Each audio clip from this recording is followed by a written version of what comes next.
Okay, welcome back for the second part of One Man's Faith. We are looking at Genesis, and right now we're looking. It's after the fall of man, and we see the Cain and Abel story, and then chapter 5 gives us this genealogy from Seth all the way to Noah, and I bring this up because Noah at least had the opportunity to know. Everybody from Enosh, which was the third in line, Enosh, he knew Enosh all the way to Methuselah except for Enoch, who was taken away before he was born. Also, it's interesting to note that it's 1,656 years from Adam to the flood. That's a long time.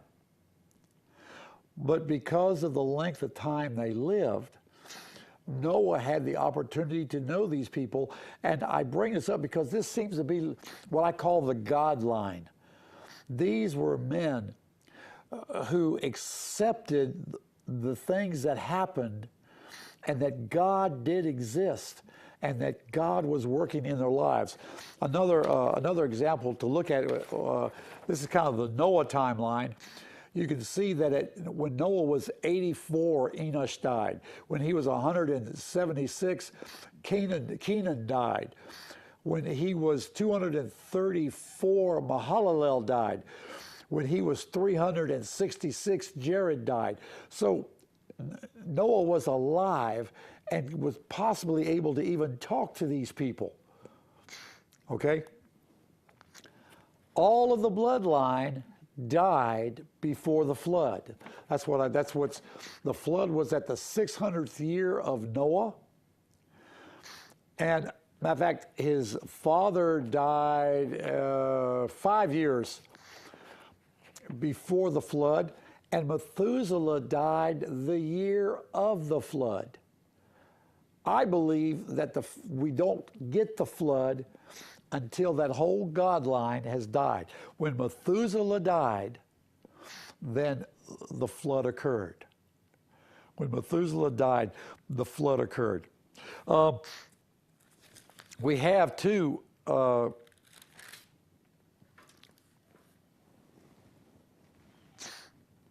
that Noah became the father of Shem, Ham, and Japheth.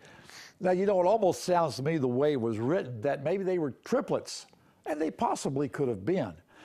But in that 100-year period, from when the Bible kind of picks up Noah's story, it says that Noah was 500 years old, and Noah became the father of Shem, Ham, and Japheth. Just the way that states, it almost sounds like maybe they could have been triplets. But in that 100-year period, those three men were born and got married. Okay? And then in chapter 6, it starts telling us that man started to multiply.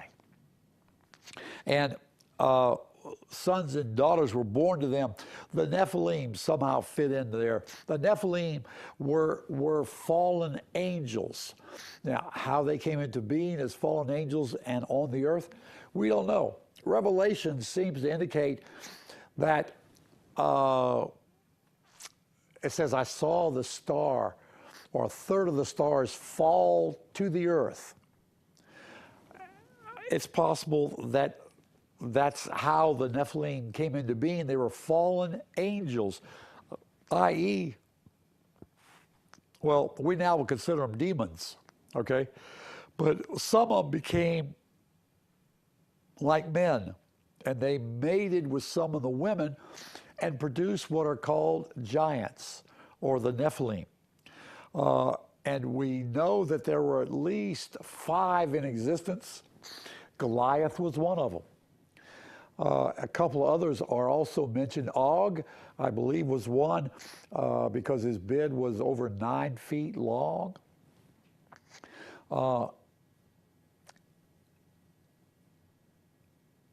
and they had mated. And so all this was happening during the time period here shown. And God says in verse 6, and the Lord was sorry that he had made man, and he was grieved in his heart. And the Lord said, I will blot out man whom I have created from the face of the earth, from man to animals to creeping things and to birds in the skies, for I am sorry I made them. Now, who he said that to, it doesn't say. He very possibly could have said that, who could have said that to Noah, but we don't say. But the next verse says that Noah found favor in the sight of the Lord. It appears that bloodline came down through, and I think let me go to this other one. I think it came down through this line of men to Noah, and that's why Noah found favor, because Noah, I believe, knew the stories. He knew about what was happening. And so he accepted God and he walked after God. As a matter of fact, verse 9 says that Noah walked with God. Now, that same terminology is used of Enoch, who walked with God. And so it says that Noah became the father of these three sons, but the earth was corrupt. And in verse 13, God says to Noah, the end of all flesh has come before me, for the earth is filled with violence before them.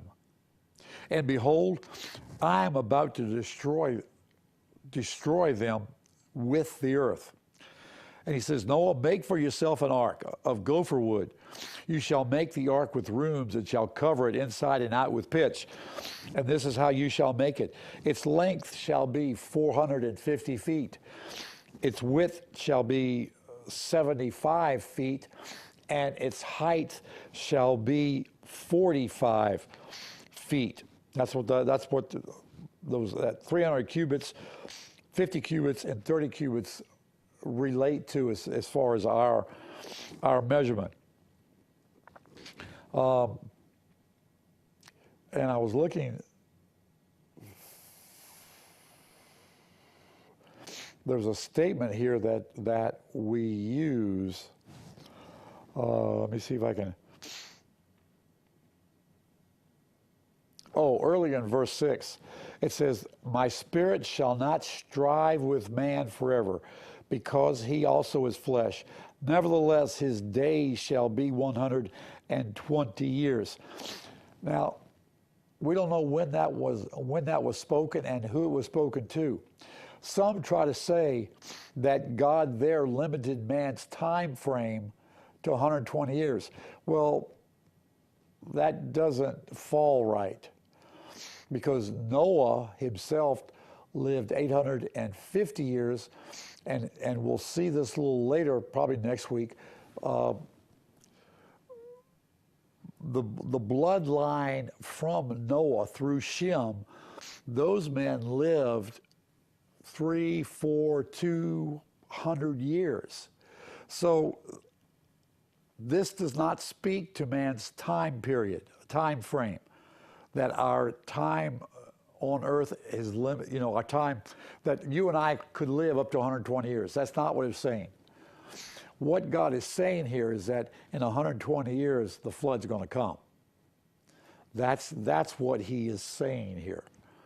He's just making the statement that from this time, when he saw what was happening, that he says, I'm not going to contend with man for any longer than 120 years.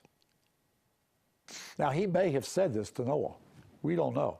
It doesn't tell us. But we know that after Noah, the time limit of man wasn't limited to 120 years. As a matter of fact,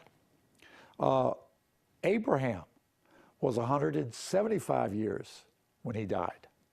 So this does not pertain to a time limit. Now, another question is this. How long did it take Noah to build the ark?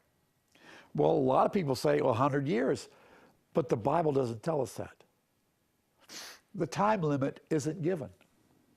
It just says that the spotlight falls on Noah when he's 500, and when he's 600, the Lord brings the rain. I think in chapter 7.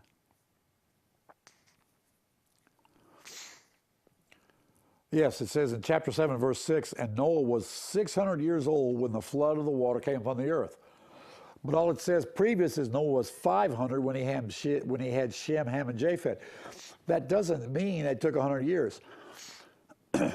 I think since implementations of bronze and iron were in existence, that he probably had things like saws and other implements to help him chop down this wood and form it into planks, or however he did that. Think about that, guys.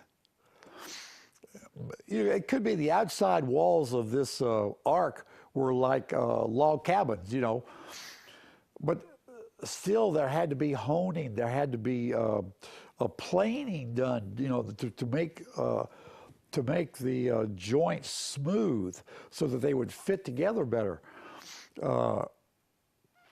But how long it took him, we don't know. We don't know. The Bible does not say. The 120 years does not pertain to man, and because it starts at 500 and the flood starts at 600 doesn't mean it took that amount of time. Because after he built it, all the animals had to start coming. And it probably took a while for some of those animals to get there. So we have this situation now that we have a man, and his name is Noah, and Noah, by the way, means peace. That's what, as a matter of fact, when he was born, his father, where do I find that? His father, I guess in a sense you says, prophesies over Noah and says, this one shall give us rest from our work and the toil of our hands, arising from the ground, which the Lord has cursed. So Noah means peace. And with that, let's take a piece of a break and get a cup of coffee, and I'll be right back.